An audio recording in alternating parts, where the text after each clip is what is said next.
Today we are checking out the brand new refreshed Model 3. I am so excited about this. I have been driving it for about a week. I did a road trip all the way up to San Diego and back, and I've been daily driving it pretty much every single day. It makes me upset though, because as a Model S Plaid owner, I could have had almost 3 of these for the price that I paid for my Plaid, and I might almost enjoy driving this more.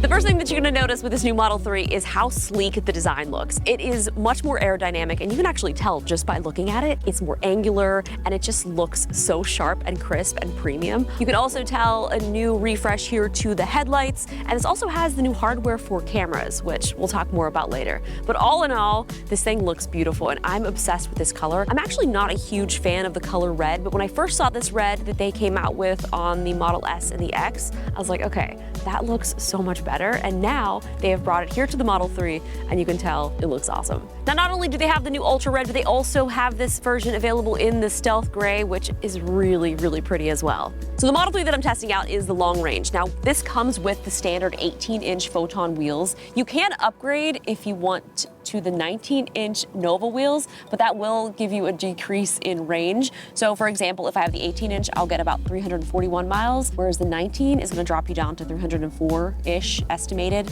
And for me, it's all about range, so that's a no-go. Now, as we make our way towards the back, you'll notice the side profile looks pretty similar, but one of my favorite parts that they have here is the new Tesla badging. You no longer have the logo, you don't have to get an aftermarket one, which I know Armando's excited about. Now, these taillights, the previous model had split taillight design, so this one is a nice unibody, so the taillights take themselves up with the trunk. Now, while the trunk is up, you'll notice that these reflector lights also turn on, and this diffuser kind of just really makes it have a more performance feel. Now, obviously, all of these design changes make this new Model 3 look really freaking cool, but it's not just for looks. It's actually to help enhance the performance, the efficiency, and the long-range performance. And this is done by reducing the drag coefficient. And you can really tell that they made this so much more aerodynamic just by looking at the hood. It's lower, it's sharper, and because of this angle, that's what is really giving us that better performance. Another update is the rear windows actually have dual pane glass now. Now, in the previous Model 3, they were only in the front, so now you have all 4 windows dual pane, which really helps with the sound inside of the cabin, and you can really notice it when you're driving. This also has this nice new Alcantara fabric here on the doors, and it's so soft, like I could just lay my head on it and take a little nap. And above it, you will see this little LED light. You can't actually see it now because it's super bright out, but this LED runs all throughout the cabin. It's very similar to what the Cybertruck has. You can even customize the color, and of course, I made mine pink. Now, hopping in the back seat, this already has such a more premium feel. This has new vegan leather seats. They're also perforated, and even this back here used to be like a plasticky, and this also has the vegan leather that kind of covers the entire thing. So already it just feels like a much comfier, cozier ride.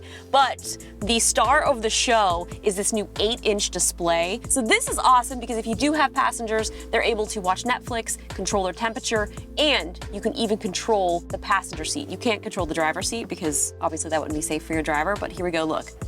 Going up, going back.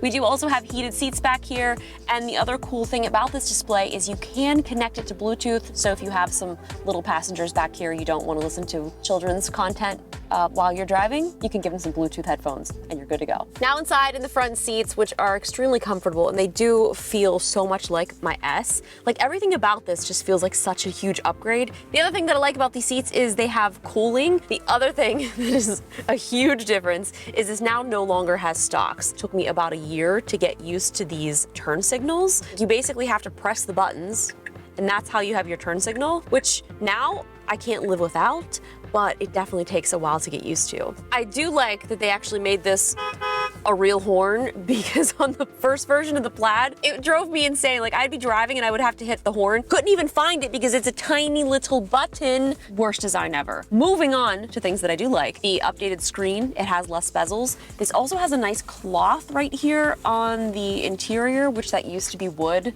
which I wasn't a huge fan of.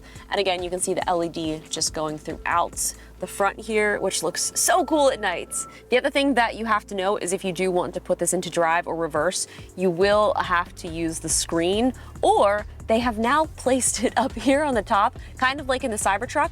So you can see I can press park, reverse, neutral, or drive, but all of that can also be done right here on the display. Now, I'd mentioned hardware 4, and with these upgraded cameras, it has made such a huge difference. And this will also help if you do have full self-driving. Using Tesla Vision, you'll be able to get much more precise driving. And as you can see with the cameras, when I pull them up, everything just looks so clear and crisp. With this update and the new cameras, I love how it gives you kind of this 3D representation of the world around you. It's also got these little heat map sensors so you can tell if you're close to something. So it's been very helpful when I've been parking. Well, I think now it's time to take it for a drive.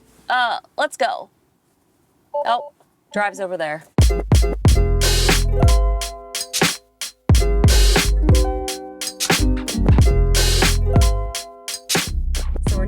Car, and I've been driving this for about a week. I did, like I mentioned, a road trip up to San Diego and back, and during that time, it was the worst rainfall that I have ever encountered in Los Angeles. San Diego was flooding. Thankfully, I got out. The thing that I had noticed so much is how incredible this was handling in torrential downpours. What was actually really great is because the cameras are now a much higher quality, it really was kind of giving me that confidence to just know that I was following the car in front of me, because I really could not even see the lines on the road because the weather was so bad. So that being my first introduction to this vehicle, I was so impressed with it. So I've had the Tesla Model S Plaid for the past, oh my gosh, almost like 2.5 years now, and it has been such an incredible car, and I just really thought that like nothing could ever be better, nothing could even come close. And then I got behind the wheel of this, and it really did have that same kind of premium feeling that I was used to in the Plaid S. I also love that I kind of am sitting up a little bit higher, whereas the S is a little bit lower, and I do feel like it hugs the road a lot more. This, I can cruise over bumps, the suspension feels nice and soft, and I don't have a care in the world, it seems like. And the other thing is the price difference between these vehicles. This being the entry model Tesla, this does not feel entry model to me. Everything that they have done as far as the upgrades with the interior, even just the steering wheel, like this feels like something that you would be paying a much higher price tag for, which is kind of surprising. Let's punch it. Ready? Whoa!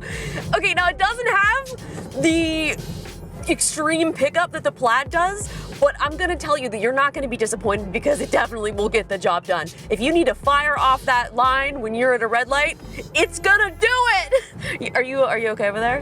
Yeah, I know. It's pretty good. This feels like the long range with the upgraded performance boost that you had to pay before, which is now you get it standard. I mentioned that this does have now double pane glass in the front and the rear. This feels super quiet. There's also something that I noticed. It has like this little hook that kind of latches in when you close the door. I initially thought that was just something to help me kick the door open a little bit easier, but it actually kind of latches the door in place and gives you a much tighter seal. It's pretty quiet, all things considered. And if you've never been in an electric vehicle before and just like punched it, the fact that there's just no sound and you just start speeding off into the distance is just so impressive. It is a feeling unlike any other. So this model does not have full self-driving. This does have kind of like the lane assist, and I used it almost all the way to San Diego, and really for me when I'm driving, that's honestly all I need. This has some upgraded side impact protection. So Teslas are definitely known as really safe vehicles. So now with these upgraded features, it makes this Model 3 even safer than the previous. This has an upgraded telematics control unit, so this will help with your connectivity and your Wi-Fi. It even has a dual mic for taking conference calls, which I take a ton of in my car. This will definitely improve your audio. I don't actually know how it sounds on the other end, but I've had no complaints so far, which is pretty awesome. And with the all-wheel drive trim, you're gonna get 17 speakers and 2 subwoofers, which definitely will enhance your musical experience, if you will. The other thing that surprised me with Teslas is before I was a Tesla owner, they didn't look like they would have a lot of storage.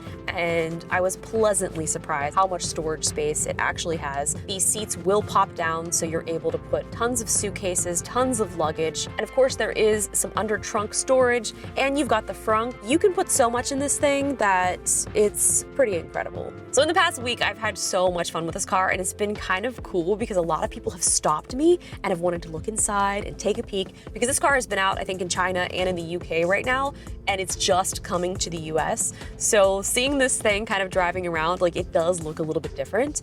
Even valet was like, I've never seen one of these before. What are these cool lights? So it's been so fun getting to talk to people about the car and my experience. I also shot a review about 2.5 years ago on my Plaid that I never posted. So if you guys want to see that, let me know if you want to see a 6-month impression versus 2.5 years, and we can see how my opinions have changed over the past 2 years. I also just recently got an R1T, which I'm super stoked about. Just got it wrapped, have a few little accessories that I'm putting on. So be sure to like, comment, and subscribe for more videos about electric vehicles, tech, and honestly, who knows what happens on my channel. It's a surprise. We'll see you guys in the next one.